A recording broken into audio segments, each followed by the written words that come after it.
The German Synod is already on the final stretch. As the day of the approving and publishing the first conclusions draws near, nervousness is growing in the Church, even in the Vatican, not only because of what might happen in Germany, but also because it might generate copycat movements in neighboring countries, Belgium, Austria, Switzerland, Holland, even France itself. For this reason, in order to try to avoid a catastrophe, in the last few days there have been some movements that in some way seek to redirect what will be approved at the Synod. It seems to me, frankly, very difficult to achieve it. I have the impression that it is like trying to stop a train that is going downhill and without brakes.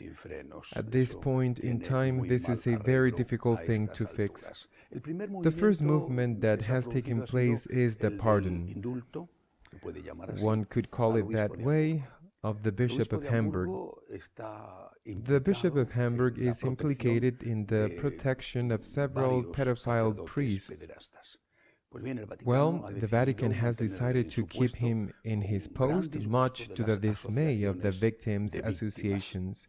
It should be noted that if they had accepted the resignation of the Bishop of Hamburg, they would have also had to accept the resignation of Cardinal Marx of Munich and the resignation of Bishop Batzing, who is the president of the German Episcopal Conference, because they are also implicated, accused of similar things. Accepting the resignation of three prominent leaders of the German New Church, the so-called church that is in rupture with tradition and the Word of God, would have caused an uprising of this new church against the Vatican. So despite the anger of the victims' associations, for the moment the page has been turned and justice for the victims will have to wait. First move on the part of Rome not to provoke them more. The second movement has been carried out by the so-called conservatives. The Bishop of Regensburg, who is perhaps the most prominent leader, together with the Cardinal of Cologne, of this very small group of bishops and significant persons within the German Church, has published a manifesto, a text that is an alternative to the one that is being debated and that will be approved at the Synod on a crucial element, the government of the Church. For example, if the bishops have to be elected by the faithful, if the priests have to be controlled by the laity, if the work of the laity in the parish is more important than the work of the priests, who would become mere employees. In short, they have presented an alternative document to the official one.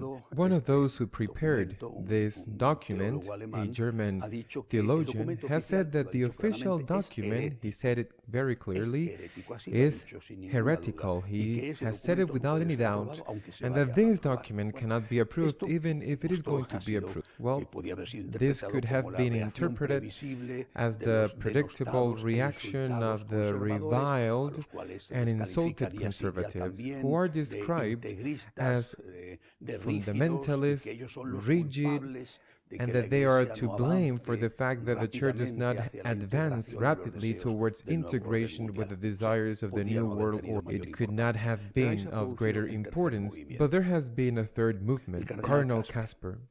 Cardinal Casper, who is a person very close to Pope Francis, just as the Bishop of Regensburg is to Pope Benedict, Cardinal Casper, whom Pope Francis has praised since the first day of his pontificate, and who therefore does not make a move without Pope Francis knowing and wanting it, Cardinal Casper has surprisingly sided with the conservatives. He has said that he agrees with the parallel text presented by those of Regensburg, and without saying that the official text that is going to be approved is heretical, he said that it is not Catholic. Therefore, he said indirectly that if it is not Catholic, it is heretical. Casper, supporting the conservatives and against the German Synod, this is a real revolution. What is behind all this? Well, I believe that what is behind it is simply fear. Much fear. Why? This week, coinciding with these things, a study came out. I think it may have a basis, but of course these things are not 100% reliable, but it seems to me that as a guideline it is reliable. A study that says that only 12% of Germans consider that religion in general is beneficial for humanity. In that 12% of Germans are included Catholics, Protestants, Jews, Muslims. Only 12% of Germans see religion as positive for humanity. This is devastating. And this clearly indicates that after all they have been doing to adapt to the world, they have failed.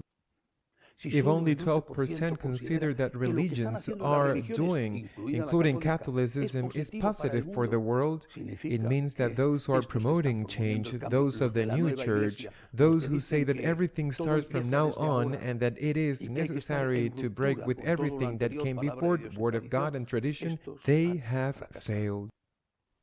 And they know it. Those who are aware of how things are going. It is not because the rigid conservatives who always speak of the negative and who want to hide the wonderful spring of the church says so. No, it is because reality says so. Those who know how things are know that the temples are increasingly empty. This is the reality. That the spring that existed, if it existed, has ceased to exist. The temples are increasingly empty, and that of making things easy, adapting to the new world order, accepting what they ask us to accept, the whole package, from abortion to gender ideology, that this surrender of what we are and what we believe will serve to bring people to the church, that is a lie. And there is the reality that proves it. That is why the immense concern. Because at this moment, it is no longer a question of whether we interpret the council in the key of rupture or in the key of continuity, because the immense majority of the baptized do not care. A few years ago, the Catholic Church was a minority. Today, the Catholic Church is irrelevant. I do not say in the whole world, but in the West, it is irrelevant in Germany. If only 12% of all the Germans think that religion is useful, that is to say, 88% say that religion is useless in Germany. But surely there are very similar figures in the whole of Northern Europe. They will not be as radical in the US, but according to the latest data, atheists are proportionally the same number as Christians or believers of any religion who practice their religion. This in the US. Oh, in Latin America, the reserve of the church. Hey, take a walk through Latin America and you will realize the serious crisis that the church is going through there. Young people have deserted in droves. And the same has happened with the cultural elite, the university students, and the middle and upper middle class. Yes, it is true that, thank God, fortunately, there is still Africa, but very little else. The crisis is terrible. Even in Southern Europe, which had always been a place where the church had always been more present, more rooted, it is rapidly moving towards imitating Northern Europe. Fortunately, there are still the strongholds of Eastern Europe. The situation is dire. The churches are empty and are becoming emptier and emptier. I insist. We were a minority. Today we are irrelevant. The vast majority of the people do not care what the church is. Probably they even do not care if it disappears. The vast majority, I do not say all, the vast majority. I include in this vast majority the baptized Catholics. This is the situation, and this shows that this new church has failed, that they have not succeeded with their already applied reductions tolerated in their application, they have not managed to stop the decline in which the Church was already immersed and that with them has been accentuated. There is only one solution, a solution that gives us a ray of hope, a solution that I have been proposing for a long time and that I have the impression of being a voice speaking in the desert. That solution is unity. In this dreadful crisis, in this situation of irrelevance where the immense majority totally ignores us, in this situation we only have a minimum of future if we are united.